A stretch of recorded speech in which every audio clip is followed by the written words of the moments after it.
Hello friends, welcome back to our YouTube channel FS English zone. स्वागत है एक बार फिर से आपका हमारी वोकैब सीरीज में, और जिसका फर्स्ट पोर्शन ये रहा आपके सामने स्क्रीन पर, जो कि बहुत ही क्रूशियल है सिनोनिम का। देखिएगा यहाँ पर जो वर्ड्स आपको दे रखे हैं बहुत ही इंपॉर्टेंट है और एग्जाम्स में कई बार रिपीट होते हैं ये वर्ड्स। तो फर्स्ट वर्ड आपको दे रखा है इवेंचुअली। देखिए इवेंचुअली का मतलब होता है एट लास्ट, इवेंचुअली का मतलब होता है अल्टीमेटली। तो इसके लिए हमारे पास जो ऑप्शन दे रखा है बी में फाइनली, तो इवेंचुअली का क्या बन जाएगा ऑप्शन आपका फाइनली। नेक्स्ट वर्ड आपको दे रखा है इम्पिकेबल, और इम्पिकेबल का मतलब होता है परफेक्ट, फॉल्टलेस, जिसमें कोई भी त्रुटि ना हो उसको हम इम्पिकेबल बोलते हैं। तो इसके लिए ऑप्शन नंबर ए दे रखा है फ्लॉलेस, तो इम्पिकेबल का क्या बन जाएगा फ्लॉलेस। नेक्स्ट वर्ड जो आपको दे रखा है वो दे रखा है फ्यूटिलिटी। देखिए फ्यूटिलिटी बना है फ्यूटाइल से, फ्यूटाइल का मतलब होता है यूजलेस और फ्यूटिलिटी का मतलब होता है यूजलेसनेस। तो किसी भी चीज की व्यर्थता क्या कहलाती है फ्यूटिलिटी, जिसके लिए आप ऑप्शन चुन लेंगे डी, तो यूजलेसनेस यानी कि फ्यूटिलिटी। नेक्स्ट जो आपको ऑप्शन दे रखा है शैम। देखिए शैम का मतलब होता है काउंटरफीट, शैम का मतलब होता है काउंटरफीट, और काउंटरफीट कहते हैं जाली को, काउंटरफीट का मतलब होता है जाली, तो काउंटरफीट को हम फेक भी कह सकते हैं। तो इसका ऑप्शन बन जाएगा आपका ई, तो शैम का मतलब फेक।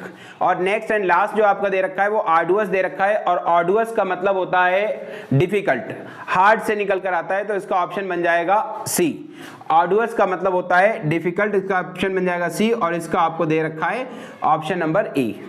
तो ये जो वर्ड्स हैं बहुत ही क्रूशियल हैं आपके एग्जाम्स के लिए, किसी भी एग्जाम की तैयारी कर रहे हैं इनको अच्छे से तैयार कीजिए। और ये रहा नेक्स्ट सेशन आपके सामने, इसकी प्रैक्टिस कीजिए और उसके बाद इसके आंसर्स पे हम बात करेंगे। ये रहा आपका एंटोनिम का सेशन, इसको एक बार बनाने की कोशिश कीजिए आप लोग।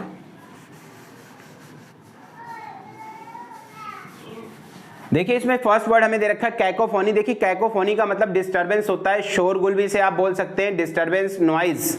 तो कैकोफोनी, और इसका ऑपोजिट जो वर्ड आपको दे रखा है यहाँ पर हार्मनी दे रखा है। हार्मनी का मतलब होता है तालमेल का, बैठ जाना। तो इसके लिए ऑप्शन नंबर बी चुन लेंगे आप, तो कैकोफोनी का हार्मनी हो जाएगा, क्या हो जाएगा हार्मनी।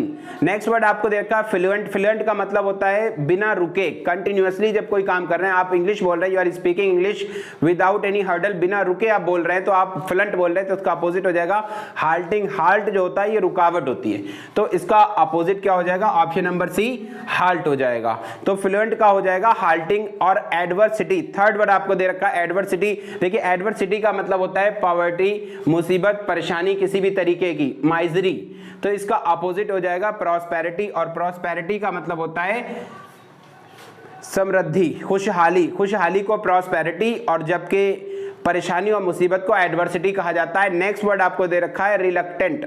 देखिए रिलक्टेंट का मतलब होता है किसी भी काम को करने के लिए अनिच्छुक, जब आप इच्छा नहीं करते उस काम को करने की, तो यू आर रिलक्टेंट। तो रिलक्टेंट का अपोजिट क्या हो जाएगा इच्छुक, और इच्छुक के लिए आपको एक वर्ड दे रखा है विलिंग। तो आप रिलक्टेंट का अपोजिट क्या लगाएंगे विलिंग लगाएंगे, क्या लगाएंगे विलिंग। विलिंग का मतलब होता है इच्छुक। नेक्स्ट वर्ड जो आपको दे रखा है वो दे रखा है नॉवेल। नॉवेल का मतलब होता है नया, नॉवेल का मतलब नया, यानी कि कोई भी चीज जो नई है, फ्रेश है। तो इसका अपोजिट बैनल हो जाएगा, और बैनल का मतलब होता है विच इज नॉट फ्रेश, जो चीज फ्रेश नहीं है तो वो बैनल है। तो नॉवेल का बैनल हो जाएगा। तो एक बार इसके ऑप्शंस को एक बार कैप्चर कर लीजिएगा, फिर हम नेक्स्ट सेशन की तरफ आपको ले चलते हैं। और जो नेक्स्ट सेशन आपका वन वर्ड्स का है, एक बार इस वन वर्ड्स को देखिए और बनाने की कोशिश कीजिए आप खुद से। वीडियो को पॉज करके ये सेट खुद से लगाने की कोशिश किया करिए आप लोग, उसके बाद फिर आगे की आंसर्स को समझने की कोशिश करें। देखिए फर्स्ट जो एक्सप्रेशन है इसमें दे रखा है इनकैपेबल ऑफ एरर, यानी कि कोई भी ऐसी स्थिति जहां पे गलती ना हो। तो गलती ना होने की स्थिति या ऐसा व्यक्ति जो गलती नहीं करता है, तो उसको हम इनफैलिबल बोलते हैं। क्या बोलते हैं उसको इनफैलिबल कहा जाता है, याद रखेंगे इनकैपेबल ऑफ एरर, जो जिससे गलती ना हो वो इन क्या है इनफैलिबल है, इनफैलिबल। नेक्स्ट एक्सप्रेशन दे रखा है आपको one who believes everything he और शी हेयर्स। एक ऐसा व्यक्ति जो कोई भी बात सुने, जो भी बात उसको बताई जाए या सुनाई जाए वो उस पर विश्वास कर ले, तो ऐसा व्यक्ति क्रेडुलस कहलाता है। क्या कहलाता है क्रेडुलस कहलाता है। तो ऑप्शन नंबर डी इसका बन जाएगा, याद रखिएगा उसको हम क्रेडुलस बोलेंगे, राइट। नेक्स्ट जो आपको एक्सप्रेशन दे रखा है वो दे रखा है एन अलाउंस। अलाउंस का मतलब होता है भत्ता, एक भत्ता मेड टू ए वाइफ जो पत्नी को दिया जाता है बाई हर हस्बैंड, उसके हस्बैंड के द्वारा, when they are legally separated, जब उनकी डाइवोर्स हो जाती है, वो लीगली एक दूसरे से अलग हो जाते हैं, तो एक भत्ता दिया जाता है पत्नी को, उसको एलिमनी कहा जाता है। क्या कहा जाता है? एलिमनी। नेक्स्ट जो एक्सप्रेशन आपको दे रखा है वो है वाइल्ड इमेजिनेशन। तो ऐसी आपके अंदर इमेजिनेशन जो बहुत ज्यादा आपके ऊपर हावी हो गई हैं, तो ऐसी इमेजिनेशन, ऐसी कल्पना आपकी फैंटेसी कहलाती है। क्या कहलाती है? फैंटेसी। तो फैंटेसी का मतलब होता है कल्पना, इमेजिनेशन या फैंसी भी इसको बोलते हैं। नेक्स्ट जो एक्सप्रेशन है वो है a book written by an unknown author, किसी अज्ञात व्यक्ति के द्वारा लिखी गई पुस्तक एनोनिमस कहलाती है। क्या कहलाती है? एनोनिमस। एनोनिमस का मतलब होता है गुमनाम। अब कोई पत्र भी हो सकता है जो अज्ञात व्यक्ति ने भेजा है, तो उसको भी एनोनिमस लेटर बोलेंगे। किसी कोटेशन के आगे उस राइटर का नाम नहीं लिखा है, तो उसको भी हम एनोनिमस यानी कि अज्ञात या गुमनाम बोलेंगे। तो इसको एक बार कैप्चर कर लीजिए, फिर हम आपको ले चलते हैं नेक्स्ट सेशन की तरफ। और ये रहा आपके सामने next session, most important spelling का। वीडियो को पॉज करके बनाने की कोशिश किया करिएगा।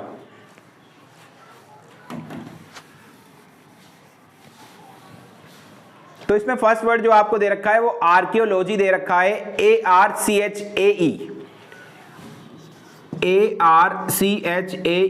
Archaeo, LOGY।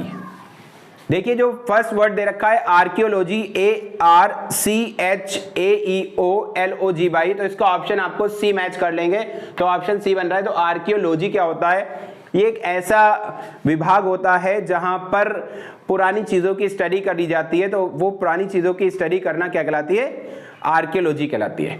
नेक्स्ट जो एक्सप्रेशन आपको दे रखा है वो एनीमिया की आपसे स्पेलिंग पूछी गई है। तो अब देखिएगा आर्कियो में आपने देखा ए यहां पर आ रहा है, इसी तरीके से आप एनीमिया की स्पेलिंग भी बना लेंगे, ANAEMIA,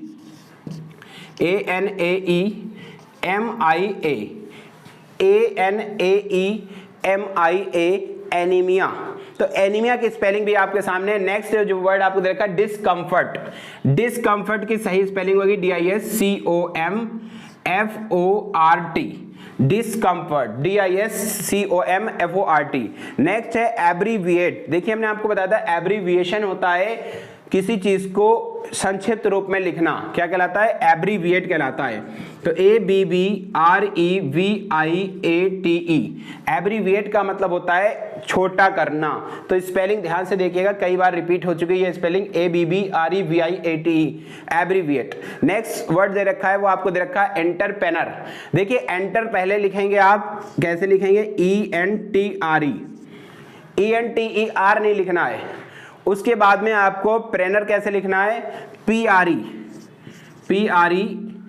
एंटरप्रेनर, NEUR। उसके बाद में क्या करना है आपको? एंटरप्रेनर की स्पेलिंग यहां पर आपकी करेक्ट हो जाएगी। इस पर ध्यान दीजिएगा, सबसे क्रूशियल पोर्शन है। तो नेक्स्ट सेशन की तरफ आगे चलते हैं, इसको भी एक बार बनाने की कोशिश कीजिएगा। ईडीएम का सेशन जो आपके सामने आ गया है, इसको एक बार देखिए और बनाने की कोशिश कीजिए आप।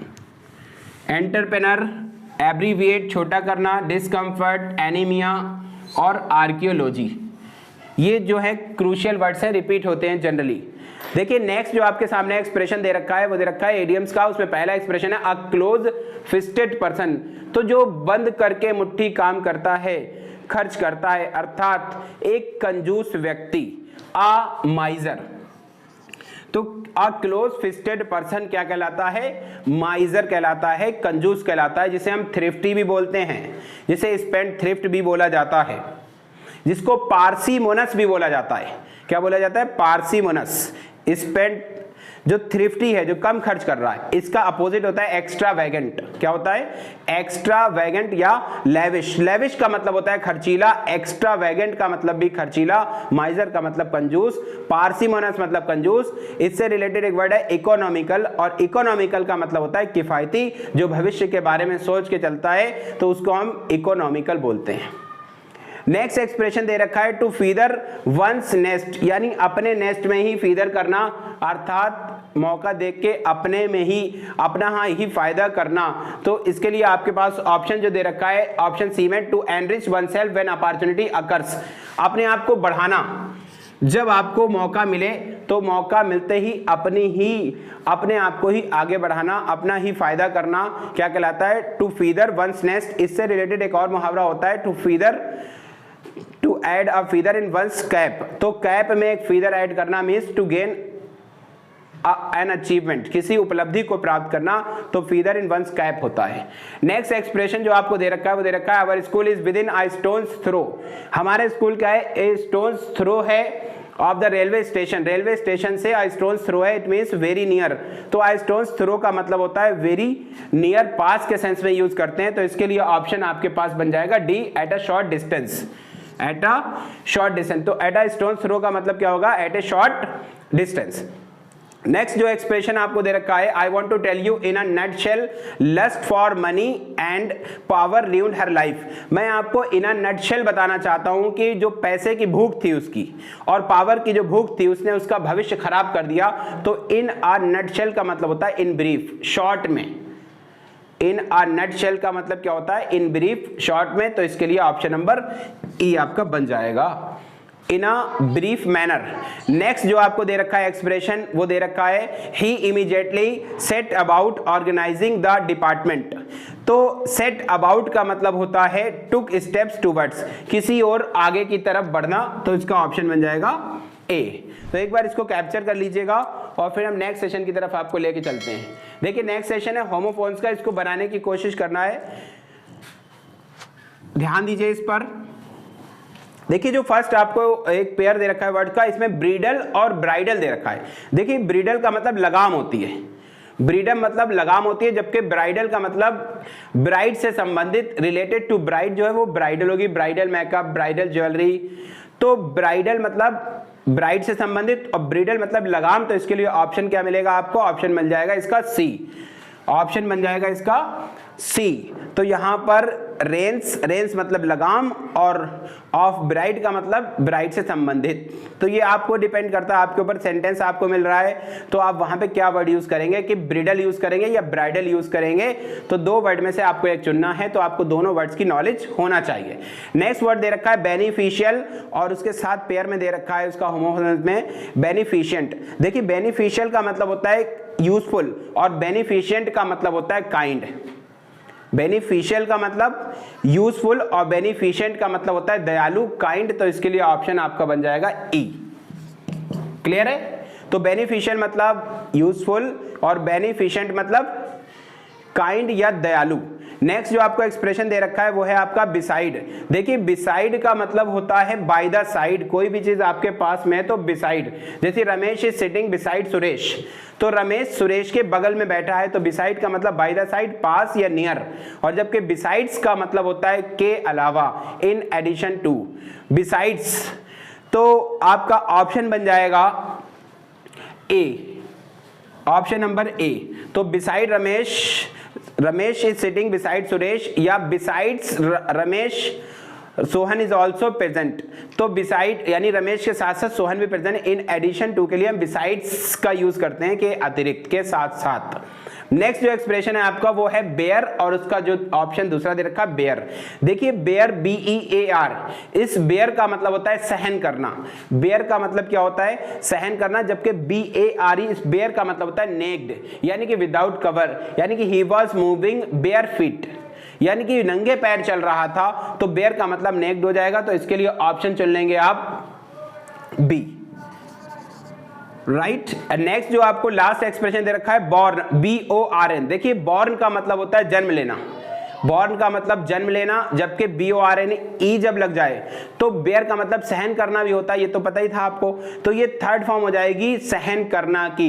तो बॉर्न का मतलब सहन करना के सेंस में भी, और बेयर का मतलब धारण करना भी होता है, किसी चीज को ले जाना, I promise the bearer to pay 100 rupees और 10 रुपीज, तो बेयर का मतलब कैरी करना भी होता है, तो बॉर्न का मतलब कैरीड, तो जो ले जाया गया हुआ है, तो बॉर्न BORNE हो जाएगा, तो इसका ऑप्शन बन जाएगा आपका डी। तो याद रखिएगा बॉर्न BORNE जब बनेगा तो जन्म के सेंस में नहीं आएगा, तब सहन करना के सेंस में आएगा। I have born U a lot, मैं आपको बहुत सहन कर चुका हूं, और बॉर्न का मतलब धारण करना या ले जाना के सेंस में आएगा। चलिए नेक्स्ट सेशन की तरफ आगे बढ़ते हैं, तो नेक्स्ट सेशन पे ध्यान दीजिएगा। नेक्स्ट सेशन में आपको कुछ फ्रेजल वर्ब्स दिए हैं, इन फ्रेजल वर्ब्स के मीनिंग दे रखे हैं, इनको समझिएगा और यूज करने की कोशिश कीजिएगा। देखिए डाई डाउन का मतलब होता है disappear, your health is dying down day by day, इसका मतलब आपकी जो सेहत है वो धीरे धीरे गिरती जा रही है। तो डाई डाउन का मतलब होता है टू डिसअपियर, ग्रेजुअली, धीरे धीरे किसी चीज का खत्म होना। नेक्स्ट आपको दे रखा है डाई आउट। डाई आउट का मतलब होता है to be out of use, कोई भी चीज आउट ऑफ यूज हो जाना, यानी कि old currency has been died out, यानी पुरानी जो करेंसी थी वो आउट ऑफ यूज हो गई। तो डाइड आउट का मतलब आउट ऑफ यूज हो जाना। नेक्स्ट एक्सप्रेशन जो देखा है आपको डिस्पोज ऑफ, और डिस्पोज ऑफ का मतलब होता है बेचना, sell off. I am going to dispose of my old bike, I am going to dispose of my old bike. तो डिस्पोज ऑफ मतलब बेचना, और जबकि डिस्पोज टू का मतलब होता है willing. He is dispose to learning new things, यानी वो नई चीजों को सीखने के लिए क्या है, इच्छुक है। डू अवे विद का मतलब होता है किसी चीज को जड़ से उखाड़ना। You will have to do away with your bad habits, यानी कि आपको अपनी बुरी आदतों को क्या करना है, अलग करना, do away with. Next expression चलते हैं हम, रूट वर्ड्स का है। देखिएगा रूट वर्ड को बहुत अच्छे समझिएगा। आज का जो हमारा सेशन है वो एंटी से है, और एंटी का मतलब होता है बिफोर। एंटी मीन्स क्या होता है, बिफोर, पहले के सेंस में, तो इसी से बनता है एंसेस्टर। देखिए एंसेस्टर का मतलब होता है प्रोजेनिटर या प्रेडिसर्स। तो प्रेडिसर्स या प्रोजेनिटर कहते हैं फोर बियर्स को या फोर फादर्स को, जो हमारे पूर्वज हैं उनके लिए प्रोजेनिटर शब्द का प्रयोग किया जाता है, प्रोजेनिटर। नेक्स्ट है एंटी बेलम। देखिए एंटी का मतलब बिफोर है, और बेल का मतलब वॉर होता है। बेल का मतलब क्या होता है, वॉर होता है, युद्ध होता है। तो एंटी बेलम का मतलब होता है युद्ध से पहले की जो स्थिति थी। तो जो युद्ध से पहले की स्थिति खुशहाली की होती है, और युद्ध के बाद क्या होता है तो वो सब जानते हैं। तो एंटी बेलम का मतलब होता है बिफोर वार। बेल का मतलब युद्ध होता है। बेलीगेरेंट्स कहा जाता है उन राष्ट्रों को, कभी कभी वन वर्ड में आपसे पूछा जाता है नेशंस एंगेज्ड इन वार, युद्ध में लगे राष्ट्र क्या कहलाएंगे, उनको बेलीगेरेंट्स कहा जाता है। क्या कहा जाता है, बेलीगेरेंट्स। तो बेल का मतलब हमें पता चल गया, वॉर से भी निकल कर आता है। नेक्स्ट है एंटीसीड। एंटीसीड का मतलब प्रीसीड, कोई भी चीज पीछे होना, पीछे की तरफ आना, तो प्रीसीड। और उसके बाद एंटी मेरिडियन। देखिए एंटी मेरिडियम का मतलब होता है बिफोर नून। मेरिडियम का मतलब नून होता है, और एंटी मतलब पहले। एंटी मॉर्टेम, देखिए आपने पोस्ट मॉर्टेम देखा होगा। देखिए पोस्ट मॉर्टेम देखा होगा, आज आप एंटी मॉर्टेम देखिए। मॉर्टेम का मतलब डेथ होता है, और एंटी मतलब पहले, यानी कि मृत्यु से पहले कुछ भी हो रहा है तो वो एंटी मॉर्टेम, और मृत्यु के बाद जो शव का परीक्षण किया जाता है उसे पोस्ट मॉर्टेम कहा जाता है। तो एंटी का मतलब पहले होता है, जबकि पोस्ट का मतलब क्या होता है, आफ्टर होता है, बाद। पोस्ट का मतलब क्या होता है, आफ्टर होता है। एंटीरियर, देखिए एंटीरियर का मतलब जो पिछली चीज है, जो पहले का एरिया है। कोई चीज एक सामने है आपके, तो उससे पीछे जो चीज है वो आपकी क्या कहलाएगी, वो एंटीरियर आएगी। तो बिफोर फ्रंट, फ्रंट से थोड़ा सा पहले, वो आपका एंटीरियर कहलाएगा। नेक्स्ट और मोस्ट इंपॉर्टेंट सेशन आपके लिए बिल्कुल यूनिक आया है, इसको एक बार देख लीजिएगा। यहाँ पर कुछ प्लेसेस दिए गए हैं, कुछ क्रिएचर्स दिए गए हैं, उनके प्लेसेस दिए गए हैं कि कौन कहाँ रहता है, इस पर भी क्वेश्चन बन सकता है। तो देखिए टाइगर जो रहते हैं वो लायर में रहते हैं, और इनके लिए डेन शब्द का भी प्रयोग किया जाता है। जितने भी वाइल्ड एनिमल होते हैं वो लायर या डेन में रहते हैं। तो डेन या लायर क्या है, ये गुफा होती है जो ये खुद से बनाते हैं। गुफा को केव भी कहा जाता है। और केव और डेन में फर्क क्या होता है, केव जो है ये इनकी खुद की बनाई होती है, जबकि जो डेन इनकी बनाई होती है। जबकि केव क्या होती है, नेचुरल होती है, कभी कभी पहाड़ों के बीच की जगह होती है, तो वो गुफा एक बड़ा सा एरिया होता है, जबकि डेन इनके हिसाब से एडजस्ट करी जाती है। नेक्स्ट जो आपको दे रखा है, शीप कहाँ रहते हैं, जो भेड़ें होती हैं वो बाड़े में रहती हैं, तो शीप जो है पेन में रहती हैं।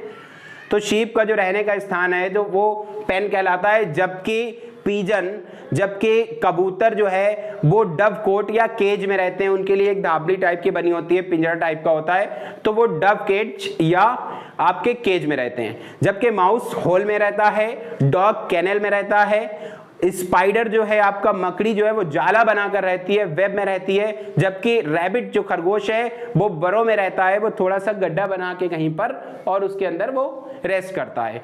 और आउल जो है आप उल्लू है वो ट्री में रहता है या बार में रहता है, उसमें एक छोटा सा स्पॉट है बना हुआ और वहां पे रह रहा है। जबकि प्रेस्बिटरी में रहते हैं। प्रिस्ट जो है, प्रिस्ट मतलब पादरी, तो पादरी क्या होते हैं, चर्च में एक स्पॉट बना होता है जहां पर ये सारे अधिकारी लोग या ऑफिशियल तरीके से वहां पे रहते हैं। तो प्रिस्ट जो है वो प्रेस्बिटरी में रहते हैं। जबकि सोल्जर्स को रहने की जगह को बैरक कहा जाता है, जबकि सोल्जर्स के रहने की जगह को बैरक कहा जाता है। और मॉन्क, जो मॉन्क होते हैं, जो मॉन्क होते हैं उनको मोनेस्ट्री में रखा जाता है, मॉन्क के लिए मोनेस्ट्री होती है। इसी तरीके से हॉर्स के लिए स्टेबल होता है। हॉर्स कहाँ रहते हैं? स्टेबल में रहते हैं, स्टेबल यानी अस्तबल में रहते हैं। और जबकि अरब जो रहते हैं वो डॉवर में रहते हैं, खुले स्थान पर तंबू वगैरह लगा हुआ होता है तो वो डॉवर कहलाता है। और जबकि जिप्सी जो होते हैं ये घुमंकड़ होते हैं, जो घूमते हैं पूरे ग्रुप बनाकर, ये कारवा में रहते हैं। जिप्सी जो होते हैं बंजारे कारवा में रहते हैं, जबकि नाइट मैंसन में रहते हैं। बड़ा सा एक मैंसन होता है, नाइट जो योद्धा होते हैं उसमें रहते हैं। और नोबल मैन कैसल में रहते हैं, और कैसल कहते हैं किले को। नोबल मैन कैसल में रहते हैं, कैसल कहते हैं किले को। पीजेंट आपके कॉटेज में रहते हैं, जबकि वेस्प का मतलब बर जो है वो नेस्ट में रहती है। और वैग्रेंट मतलब जो एक घूमने वाले लोग हैं जिनका घर नहीं है कोई भी, तो वो इस तरह के लोग पेवमेंट पर चबूतरों पे रहते हैं। लायन डेन में रहता है। स्क्वायरल के लिए ड्रे शब्द का यूज करते हैं। वाइल्ड एनिमल्स डेन या लायर में रहेंगे। बी मधुमक्खी हाइव बना के रहती है, जबकि नन कॉन्वेंट या नर्सरी में रहती हैं। ल्यूनेटिक कहते हैं पागल, तो वो पागल खाने में रहते हैं, उसको एजालम बोला जाता है। पिग स्टाई में रहते हैं, जबकि एस्किमो इग्लू बनाकर रहते हैं। एस्किमो उस प्रजाति को कहा जाता है जो बहुत ही ठंडे इलाके में होती है, तो वहां पर बर्फ के घर होते हैं, कछुए की तरह घर होते हैं, तो जिसको हम इग्लू कहते हैं। एस्किमो जो है इग्लू में रहते हैं। और स्विस जो है पहाड़ी इलाकों पर, जो ऊंचाई के एरिया है वहां पर शैलेट बना के रहा जाता है। जबकि लंबरमैन कहते हैं लकड़ी काटने वाले को, तो लकड़ी काटने वाला कहाँ रहता है? लॉग कैबिन में रहता है, वो लकड़ी का कैबिन बना के उसमें रहते हैं। और पार्सनेज में रहते हैं। आज के लिए फिलहाल इतना ही। It's enough for today. Last में ये रहे आपके सामने सारे answers. It's enough for today. See you in our next lecture. Till then keep learning and be happy. Thank you very much.